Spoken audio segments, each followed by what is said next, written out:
और ये वो कारण है जिनकी वजह से मॉक में नंबर स्टक हो जाते हैं, नहीं बढ़ते हैं। मैंने इन सब चीज़ों पर सुधार किया था, नोट्स बनाए थे, तो मैं ये जानता हूं कि ये सारी चीज़ें अगर आप करते हैं सिर्फ 2.5-3 महीने, तो ऐसा हो ही नहीं सकता कि मॉक टेस्ट में नंबर ना बढ़े। और मैं आपसे ये सब चाहूंगा कि आप इन चीज़ों को जरूर करें। अब जैसे टाइम मैनेजमेंट भी बहुत जरूरी है। 3 प्रकार की चीजें होती हैं, एक आप जिस प्रश्न को सही करते हैं, एक आप जिस प्रश्न को गलत करते हैं, और एक आप जिस प्रश्न को छोड़ते हैं यानी स्किप करते हैं। मॉक टेस्ट में नंबर नहीं बढ़ रहे हैं, मतलब एक जगह एक ऐसा पॉइंट आता है हर विद्यार्थी के जीवन में, जब वो मॉक टेस्ट देता है अपना सिलेबस कंप्लीट करने के बाद, तो एक समय ऐसा होता है कि जब वो एक स्थिर बिंदु पर आ जाता है, मतलब उसके नंबर 2 या 3 नंबर किसी मॉक टेस्ट में बढ़ जाते हैं, किसी में घट जाते हैं।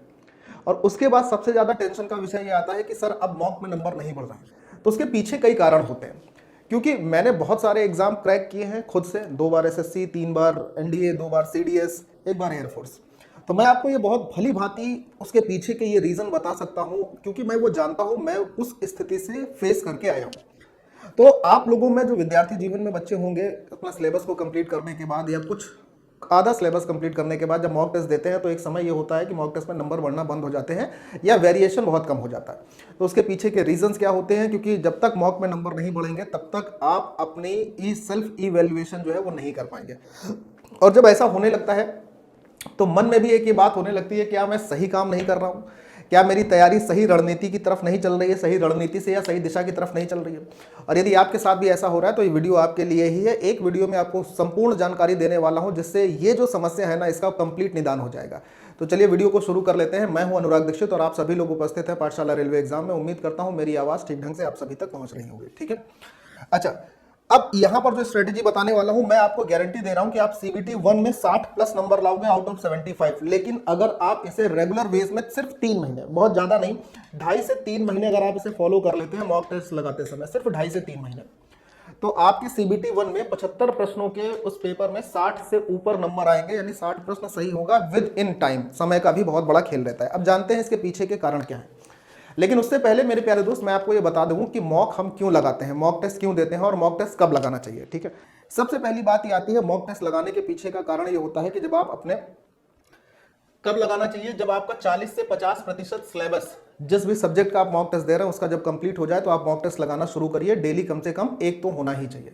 ठीक है, उससे पहले नहीं, क्योंकि उससे पहले आप उस काबिल ही नहीं होंगे कि उस मॉक टेस्ट को दे पाएं, क्योंकि ज़्यादातर अगर चैप्टर अनपढ़े होंगे या नहीं समझे होंगे तो फिर मॉक किसी काम का नहीं होगा। तो लगभग 40 से 50% जब सिलेबस कंप्लीट हो जाता है तब हम लोग मॉक टेस्ट देना शुरू करते हैं। और मेरा सजेशन भी यही है, और मेरा सजेशन ये भी आपके लिए है कि आप लगभग 50 से 60% जब सिलेबस कंप्लीट हो जाए तब आप मॉक टेस्ट देना शुरू करें। ठीक है, मॉक टेस्ट का फायदा क्यों होता है, इसके बहुत सारे फायदे ये होते हैं कि आपको सबसे पहले ये पता चलता है कि आपकी सेल्फ इवैल्यूएशन कितनी है, हिंदी में बोला जाए तो आप कितने पानी में हैं। स्वयं का मूल्यांकन बहुत अच्छा होता है कि जो आपने चीज़ें पढ़ी हैं उन चीज़ों को आप सही से सही समय पर यूज़ कर पा रहे हैं, और नहीं कर पा रहे हैं तो क्यों नहीं कर पा रहे हैं। दूसरी बात होती है कि सटीकता यानी एक्यूरेसी बहुत सही आती है और स्पीड बढ़ती है। देखिए, कंपटीशन के एग्जाम में सारी चीज़ें स्पीड और एक्यूरेसी का ही खेल है। अगर आपके पास ये दोनों चीज़ें हैं तो आपका एग्जाम क्रैक होगा ही होगा, और अगर ये दोनों चीज़ें में से एक भी चीज़ नहीं है तो एग्जाम क्रैक होने में समय का जो पड़ाव है ना वो बढ़ जाएगा। ठीक है, तो ये दोनों चीज़ें मॉक टेस्ट से ही बहुत अच्छी आती हैं। आपको ये पता चलता है कि आपने जिस सिलेबस को कंप्लीट किया है उसमें आपका स्ट्रॉन्ग पोर्शन कौन सा है और उसमें आपका वीक पोर्शन कौन सा है। जब ये बातें पता चलती हैं तो जो आपका वीक पोर्शन होता है उसको, जो आपका ये वीक में यहाँ पर ये होगा, जो आपका वीक पोर्शन होता है उसको आपको स्ट्रॉन्ग करने में मदद मिलती है। आप जब ये जान जाते हैं कि ये हमारा जो है कमजोर हिस्सा है तो इसको मजबूत करने में समय देना पड़ेगा। और सेल्फ कॉन्फिडेंस यानी आत्मविश्वास जो चीज़ है वो मॉक टेस्ट से बहुत अच्छी आती है। लेकिन जब एक समय पर नंबर स्टक हो जाते हैं तो ये सेल्फ कॉन्फिडेंस अप होने की जगह डाउन होने लगता है। तो उसके पीछे के रीजन जानते हैं, क्या क्या रीजन होते हैं जिससे एक जगह पर बच्चों के नंबर अटकते हैं। सबसे पहले एक सवाल है जो कि अधिकतर बच्चे अपने तरफ से नहीं पूछते हैं, सिर्फ मॉक टेस्ट लगाते रहते हैं। पहला सवाल है कि मॉक टेस्ट किसका देना चाहिए। देखिए, आप किसी भी कंपनी का मॉक टेस्ट दें, किसी भी कंपनी का, चाहे आपको माई पाठशाला का मॉक टेस्ट दें, चाहे आप टेक्स्ट बुक का मॉक टेस्ट दें, चाहे आप ऑलिव बोर्ड का मॉक टेस्ट दें, किसी चीज़ का भी मॉक टेस्ट दें, तो मॉक टेस्ट भी 2 प्रकार के होते हैं। एक मॉक टेस्ट होता है जो पीवाईक्यू बेस्ड होता है, यानी कि प्रीवियस ईयर क्वेश्चन पर आधारित मॉक टेस्ट होता है, और एक मॉक टेस्ट होता है जिसे उस कंपनी में कार्यरत लोग या सिलेक्टेड लोग खुद से बनाते हैं, जो कि कंपनी मेड होता है। आप इसको बात को समझिएगा, इन दोनों में फर्क क्या है, क्योंकि इन दोनों में फर्क अगर आप समझ जाएंगे तो आपको यह समझना होगा कि नंबर स्टक होने के पीछे की एक वजह यह भी है। अब मैं आपको बताता हूं, ध्यान से समझिएगा। देखिए, क्या होता है कि इन दोनों पर ही अगर हम दोनों को साथ में सही संयोजन से लेकर चलते हैं तो बहुत अच्छा काम होता है। और फिर ये जो समस्या होती है कि मॉक में नंबर नहीं बढ़ रहे हैं, इससे हमारा ध्यान हट जाता है। सबसे पहले अगर बात करें PYQ बेस्ड जो मॉक टेस्ट होता है, इसमें अक्सर क्या होता है, बच्चों के हाईएस्ट स्कोर आते हैं। इससे आत्मविश्वास बहुत बढ़ता है जब आप PYQ बेस्ड मॉक टेस्ट लगाते हैं, क्योंकि प्रश्न इसमें जो होते हैं कंपैरेटिवली सरल होते हैं। क्या होते हैं? सरल होते हैं, बहुत सरल होते हैं। तो कई बार क्या होगा कि अगर आप जैसे इसका 75 क्वेश्चन का मॉक टेस्ट लगा रहे हैं तो कई बार ये होगा कि आपके 65 नंबर भी आ सकते हैं, कई बार 65 नंबर भी आ जाएंगे। तो आप विश्वास की जगह कई बार बच्चा अति आत्मविश्वास के शिकार हो जाता है। तो सलाह यह है कि पूरी तरीके से PYQ बेस्ड जो मॉक टेस्ट होता है उस पर डिपेंड नहीं रहना है। अब दूसरी बात होती है कंपनी बेस्ड मॉक टेस्ट होता है, इसमें आपका स्कोर इसकी अपेक्षा कम रहता है। अगर आप इसके में मान लीजिए 65 नंबर स्कोर कर रहे हैं एक तुलनात्मक रूप से, तो इसमें आपका स्कोर बहुत ज्यादा 40 या 41 रहेगा, क्योंकि इसमें प्रश्नों का जो लेवल होता है वो कठिन होता है। इसमें जो प्रश्न का लू होता है ना वो डिफिकल्ट होता है। लेकिन इसका एक बड़ा फायदा भी है, आपको कौन सा चुनना है ये आप खुद से डिसाइड कर लेना। मैं दोनों के प्रोस एंड कॉन्स यानी लाभ और हानि दोनों बता रहा हूं, ठीक है। इसमें आत्मविश्वास कम हो जाता है, जब आप क्वेश्चन कम कर पाते हो, नंबर कम दिखते हैं, तो आत्मविश्वास निश्चित तौर पर कम होगा। लेकिन इसका एक फायदा यह है कि एग्जाम के सभी पहलू को मदद करने में कवर करने में मदद करता है। इसमें क्या है कि आप मान लीजिए कि एग्जाम कभी कठिन आ गया तो यहां पर आपका पूरा का पूरा वो गड़बड़ हो जाएगा। इसमें क्वेश्चन कठिन होते हैं, चीजें अच्छी होती हैं, तो ये सारी चीजें सारे एरिना को उसका कवर करता है। तो सलाह ये है कि अगर आप इसके 3 मॉक टेस्ट लगा रहे हैं तो कम से कम 1 मॉक टेस्ट इसका भी लगाएं, ठीक है। अब आगे की तरफ बात करते हैं, मॉक टेस्ट में नंबर बढ़ते क्यों नहीं है, इसका सही तरीका क्या होता है। कई बच्चों को आपने देखा होगा कि जब वो मॉक टेस्ट देते हैं, संयोजन है, मान लीजिए मैथ एक पेपर है, मैथ इसमें आ रही है, रीजनिंग आ रही है, जीके जीएस जनरल अवेयरनेस आ रही है और साइंस आ रही है। तो होता क्या है कि कई बार बच्चे अनचाहे उसमें या नादानी वश क्या करें, पता चला मैथ का सेक्शन आया, मैथ का सेक्शन कंप्लीट कर लिया। मैं एक बात बता रहा हूँ, कंबाइंड पेपर की बात नहीं, मैं सेक्शन वाइज पेपर की अगर आपको बात बताऊँ, तो मैथ का सेक्शन कंप्लीट कर दिया, उसको वहीं पर रोक दिया। अब वो अपना कुछ काम निपटाने चले गए, फिर जब कहीं लौट कर आए तो फिर उन्होंने साइंस का सेक्शन किया। सबसे पहली चीज ये, आपको अगर ये आदत में है तो इसको बदलिए, ऐसा बिल्कुल नहीं करना। आप क्या करेंगे कि पूरा का पूरा मॉक टेस्ट एक ही बार में देंगे, हालांकि ज्यादातर बच्चे मॉक टेस्ट एक ही बार में देते हैं। दूसरी चीज, आपको एक कला सीखनी होगी, उस कला में ये दोनों पॉइंट बड़े इंपॉर्टेंट हैं। कला आपको ही सीखनी होगी, स्किपिंग की कला। स्किपिंग की कला का मतलब है आपको प्रश्न पढ़ने के बाद ये गेस तुरंत होना चाहिए, और ये गेस आपको तभी होगा जब आप रेगुलर इसकी प्रैक्टिस करते हैं। ये गेस होना चाहिए कि ये क्वेश्चन पढ़ने के बाद आपको ये पता हो जाता है, सभी को लगभग 99.99% बच्चों को ये होना चाहिए कि आपको ये पता होना चाहिए कि क्वेश्चन मुझे अभी करना है या बाद में करना है। क्योंकि कई बार क्वेश्चन जैसे बड़ा है, आप सिर्फ देख के मत छोड़िए कि क्वेश्चन बड़ा है तो देख के बड़ा क्वेश्चन छोड़ दिया, उसकी लैंग्वेज बड़ी नहीं। आप क्वेश्चन एक बार पढ़िए जरूर। पढ़ने के तुरंत 1 सेकंड में हर एक बच्चे को जिसने सही से पढ़ाई करी उसको ये अंदाजा हो जाएगा कि ये क्वेश्चन हमारे निश्चित समय में हो पाएगा हमसे या नहीं हो पाएगा। ये सबका अंदाजा हो जाता है सभी को बात। दूसरी बात है ऑप्शन एलिमिनेशन। जैसे मान लीजिए आपको कोई प्रश्न आता है या किसी प्रश्न में आप स्टक हो गए हैं, आप ये निर्धारित नहीं कर पा रहे हैं कि इसका कौन सा ऑप्शन सही ऑप्शन होगा। तो अगर आप ये निर्धारित नहीं कर पाते हैं कि कौन सा ऑप्शन सही ऑप्शन होगा, तो इसके लिए भी एक तरीका होता है जिसे हम लोग ऑप्शन एलिमिनेशन कहते हैं। आप अगर ये बात पता कर पा रहे हैं कि उसमें से गलत ऑप्शन कौन कौन से हैं तो उनको हटाइए, या जो ऑप्शन उसके आंसर नहीं हो सकते हैं पहले उनको हटा दीजिए। तो उस तरीके को, ये दोनों तरीके आपके लिए पेपर में आप मान के चलिएगा रामबाण काम करते हैं, रामबाण साबित होते हैं ये दोनों ही तरीके। ठीक है, जिनको स्किपिंग नहीं पता है वो एक क्वेश्चन में ज्यादा समय दे सकता है, पता चला क्वेश्चन का आंसर तो निकाल ले रहा है लेकिन जो क्वेश्चन स्किप करना चाहिए उसमें बहुत सारा समय दे दिया, तो अब वो आगे के क्वेश्चन अटेम्प्ट ही नहीं कर पा रहे। अगर आप भी इसी कैटेगरी में आते हैं, इसी उसमें आते हैं, तो इन चीजों से बचिए, स्किपिंग को सही से सीखिए, समझिए।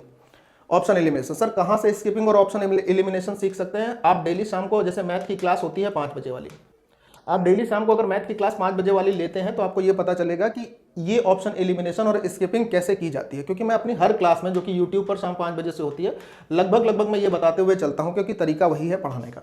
चौथा पॉइंट होता है review. This is the most important point when you attempting the mock test. Most important point. Sir review का मतलब क्या होता है? अगर मैं एक सरल भाषा में बोलूं तो रिव्यू का मतलब होता है एनालिसिस। एनालिसिस कैसे करेंगे? देखिए, जैसे आपने मॉक टेस्ट दिया बहुत सारे बच्चों ने, तो वो बच्चे बहुत सारी कैटेगरी में बंटते हैं। कुछ बच्चे होंगे जिनके 75 में 30 से 40 या 30 से कम नंबर आ रहे हैं, कुछ बच्चे होंगे 30 से 40 वाले बीच में होंगे, कुछ 40 से 50 के बीच में होंगे, कुछ 50 प्लस वाले होंगे। सबका प्रयास यही रहेगा कि जो 40 से 50 होंगे उनका प्रयास ये होगा कि थोड़ा ऊपर जाए, 50 से प्लस वाले होंगे वो थोड़ा और ऊपर जाने की कोशिश करेंगे, 30 से कम वाले मान लीजिए ये तो कंपटीशन में होंगे नहीं, लेकिन प्रयास इनका भी यही होगा कि ये भी अपने मॉक में आने वाले नंबर को सुधारें। ठीक, तो सही तरीका रिव्यू का क्या है वो आप यहां पर देखिएगा, जो बच्चे अक्सर ध्यान में नहीं रखते हैं। ये तो वही बात लिखी है। अब देखिए रिव्यू यानी एनालिसिस का सही तरीका क्या होता है। तीन प्रकार की चीजें होती हैं, एक आप जिस प्रश्न को सही करते हैं, एक आप जिस प्रश्न को गलत करते हैं, और एक आप जिस प्रश्न को छोड़ते हैं यानी स्किप करते हैं। अब देखिए, सही जो प्रश्न हो गया उसमें बच्चे का कोई एनालिसिस नहीं होता है, जबकि यहीं पर सबसे बड़ी गलती होती है। सही वाले प्रश्न में भी आपको ध्यान रखना होगा। क्या? एक सवाल ऐसा है जिसको आप, दो सवाल है मान लीजिए, दोनों आपने सही किया, लेकिन एक सवाल सही किया इन टाइम में, यानी जितना समय 48 सेकंड उसको मिलना चाहिए था एक सवाल को, आपने उतने में किया। एक सवाल ओवर टाइम में किया, होना 48 सेकंड चाहिए था, लेकिन वो सवाल मान के चलिएगा 2 मिनट में हो पा रहा है। तो यहां पर बच्चों से सबसे बड़ी गलती होती है, उन्हें यह लगता है कि सवाल सही तो कर लिया है, लेकिन आप ये ध्यान ही नहीं दे पाते हैं कि उस सवाल को 2 मिनट में किया गया है। सही होने का मतलब यह नहीं कि समय बहुत ज्यादा लिया जाए। अब पहला काम, आप उन प्रश्नों को नोट करिए जिसमें आपको एक्स्ट्रा टाइम लगा। फिर उसमें यह देखिए कि आप टाइम कम करने के लिए उसमें क्या क्या कर सकते हैं, टाइम कम हो जाए। टाइम कम करने के लिए उसमें जितनी शॉर्ट ट्रिक या जितने शॉर्ट मेथड या जितनी भी चीजें याद करने वाली हैं उसको आप याद करिए। सिर्फ मैथ की बात नहीं कर रहा हूं, सारे सब्जेक्ट की बात कर रहा हूं। अगर आप खुद से नहीं ढूंढ पा रहे तो यहाँ पर टीचर की मदद लीजिए कि आप अपने टीचर से पूछिए कि सर इसकी कोई शॉर्ट करने का मेथड बता दीजिए जिससे हमें इस प्रकार के सवालों में समय कम लगे। सही वाले क्वेश्चन को आपको ऐसे रिव्यू करना है, ऐसे एनालिसिस करनी है। दूसरा है गलत प्रश्न जो होता है, तो गलत वाले प्रश्नों के लिए तो बहुत कोई वो कठिन काम है नहीं। आपको इसमें जो प्रश्न आपके गलत हुए हैं उनको ये ढूंढना है कि उसके पीछे का रीजन क्या है, वो गलत क्यों हुए। रीजन लिखना बहुत जरूरी है, उस रीजन को लिखिए कि क्यों गलत हुआ है। रीजन को ई कॉपी में काम होने चाहिए, रीजन लिखिए फिर उसको सुधारिए, और सुधारने के बाद उस प्रश्नों के नोट्स बनाइए जो आपसे मॉक पेपर में गलत हो रहे हैं। क्योंकि जब आप रिवीजन करते हैं at the time of exam, paper के समय जब आप रिवीजन करते हो तो आपको इनकी बहुत ज्यादा जरूरत पड़ेगी, क्योंकि ये आपसे कभी ना कभी गलत हुए हैं। और जो चीज गलत हुई है अगर उस पर एक नजर पड़ जाती है एग्जाम से पहले तो मामला काफी हद तक कंट्रोल में आ जाता है। ठीक है ना। तीसरा होता है जिन क्वेश्चंस को आप छोड़ते हैं। एक क्वेश्चन जो नहीं आता है उसको छोड़ना ठीक है, समझ में आ गया कि पढ़ने के बाद ही हमसे नहीं होगा, उसको छोड़ना ठीक है। उसके रीजन का पता करिए, उसके आंसर का पता करिए, इसका भी नोट्स बनाइए। ये सारी की सारी चीजें मुंह जवानी नहीं, पेपर में होनी चाहिए। ठीक। अब जो क्वेश्चन आप सिर्फ इसलिए छोड़ते हैं कि वो बड़ा है, बड़ा क्वेश्चन आपने छोड़ा है तो उसके पीछे के दो कारण होते हैं, या तो वो आपके सिलेबस से संबंधित होगा और या सिलेबस से संबंधित नहीं होगा। बड़ा क्वेश्चन हमेशा ही आता है। पता चला आपके रेलवे के एग्जाम में रीजनिंग में सिटिंग अरेंजमेंट में जो प्रश्न दिया वो बैंकिंग वाला दे दिया। अब अगर रिलेवेंट है तो छोड़ने के पीछे का रीजन गलत है, फिर उसको छोड़ना नहीं चाहिए। क्यों छोड़ा होगा कि सिर्फ यही देखकर कि बड़ा है। आपको एक बार बड़ा हो क्वेश्चन कोई बात नहीं, लेकिन एक बार पढ़ना जरूर चाहिए, एक बार उसकी रीडिंग जरूर करनी चाहिए। रीड करने से आपको ये पता चलेगा कि वो रिलेवेंट है या इररिलेवेंट है। इररिलेवेंट है तो छोड़ना बिल्कुल सही है, इसमें कोई शंका नहीं है। लेकिन अगर रिलेवेंट है तो अगर आप छोड़ सिर्फ इसलिए वजह से रहे कि क्वेश्चन की लैंग्वेज बड़ी लिखी है, तो यहां पर भी एक भारी मिस्टेक होती है। और ये वो कारण है जिनकी वजह से मॉक में नंबर स्टक हो जाते हैं, नहीं बढ़ते हैं। मैंने इन सब चीजों पर सुधार किया था, नोट्स बनाए थे, तो मैं ये जानता हूं कि ये सारी चीजें अगर आप करते हैं सिर्फ 2.5-3 महीने, तो ऐसा हो ही नहीं सकता कि मॉक टेस्ट में नंबर ना बढ़े। और मैं आपसे ये सब चाहूंगा कि आप इन चीजों को जरूर करें। अब जैसे टाइम मैनेजमेंट भी बहुत जरूरी है। आपका CBT 1 टोटल 75 क्वेश्चन का होना है। CBT 1 जो होना है ना वो 75 क्वेश्चन का होना है, 75 क्वेश्चन का, जिसमें मैथ के 20 क्वेश्चन है। तो सजेशन मेरा ये है कि 20 से 23 मिनट आप लेकर चलिए मैथ के क्वेश्चन को करने के लिए, सिर्फ 20 से 23 मिनट, यानी लगभग हर क्वेश्चन के लिए 1 मिनट लगभग। दूसरा, रीजनिंग के 25 क्वेश्चन होते हैं, 20 से 22 मिनट इसके लिए पर्याप्त है। हर सवाल को इस तरीके से बनाना है कि इतने समय में आपका होना चाहिए। साइंस के 20 क्वेश्चन करने के लिए 10 से 12 मिनट पर्याप्त है, क्योंकि इसमें ऑप्शंस होते हैं। एक आधी न्यूमेरिकल इन 20 क्वेश्चन में मिलेगा। मान लीजिए 5 न्यूमेरिकल मिल जाते हैं तो उसमें भी समय नहीं लगेगा, क्योंकि इतने हार्ड न्यूमेरिकल इसमें नहीं पूछे जाते हैं। CBT 1 क्वालिफाइंग नेचर का होता है। टाइम मैनेजमेंट मैं सिर्फ CBT 1 के लिए बता रहा हूं। मॉक टेस्ट में नंबर बढ़ाने का जो तरीका है वो सभी के लिए है। आप किसी भी एग्जाम की तैयारी कर रहे हैं वो यूनिवर्सल है। ठीक है। जीके, जनरल अवेयरनेस और करंट अफेयर्स के 10 क्वेश्चन को करने के लिए 3 से 5 मिनट का समय मोर देन सफिशिएंट है, पर्याप्त है। तो आप टाइम मैनेजमेंट इस प्रकार से कर सकते हैं। ठीक है मेरे प्यारे दोस्त।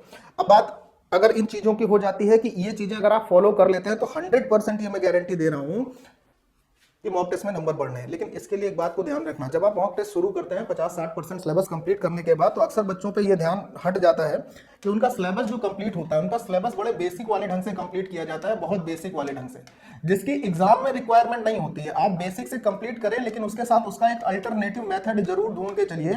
आप अपने टीचर से, जिनसे आप पढ़ते हैं, मैं अपनी बात नहीं कर रहा हूं, मेरा तो मान लीजिए बहुत सारे मेथड होते हैं, जो टीचर आपको पढ़ाते हैं उससे उनसे पूछा करिए कि इसका सर अल्टरनेटिव मेथड क्या होगा, यानी इसको हम शॉर्ट टाइम में कैसे कर सकते हैं। ये बात पूछना बहुत जरूरी है। तो बच्चा मैं बस सिर्फ इतना कहूंगा यहाँ पर कि ये तरीके आप जरूर अपनाइए, इन तरीकों से 100% आपको फायदा होगा, और आप सिर्फ 2-2.5 महीने करके देख लीजिए, आपके मॉक टेस्ट में नंबर 100% बढ़ेंगे। ठीक है, वीडियो आपको इन्फॉर्मेटिव लगी हो तो शेयर जरूर कर दीजिएगा, और ये जब कभी आप इसको देखें और फायदा हो तो उसमें नीचे कमेंट जरूर छोड़ दीजिएगा कि सर आपसे इस वीडियो से मुझे वाकई में फायदा हुआ है। ठीक है, और अप्लाई जरूर करिएगा इस मेथड को। मैं अपने सिलेक्शन का सारा ये ज्ञान आपको इसलिए दे रहा हूं क्योंकि मैं चाहता हूं कि सभी बच्चे जो सही से पढ़ाई करते हैं वो सेलेक्ट हो। ठीक है, चलिए बाय बाय, जय हिंद एंड टेक केयर।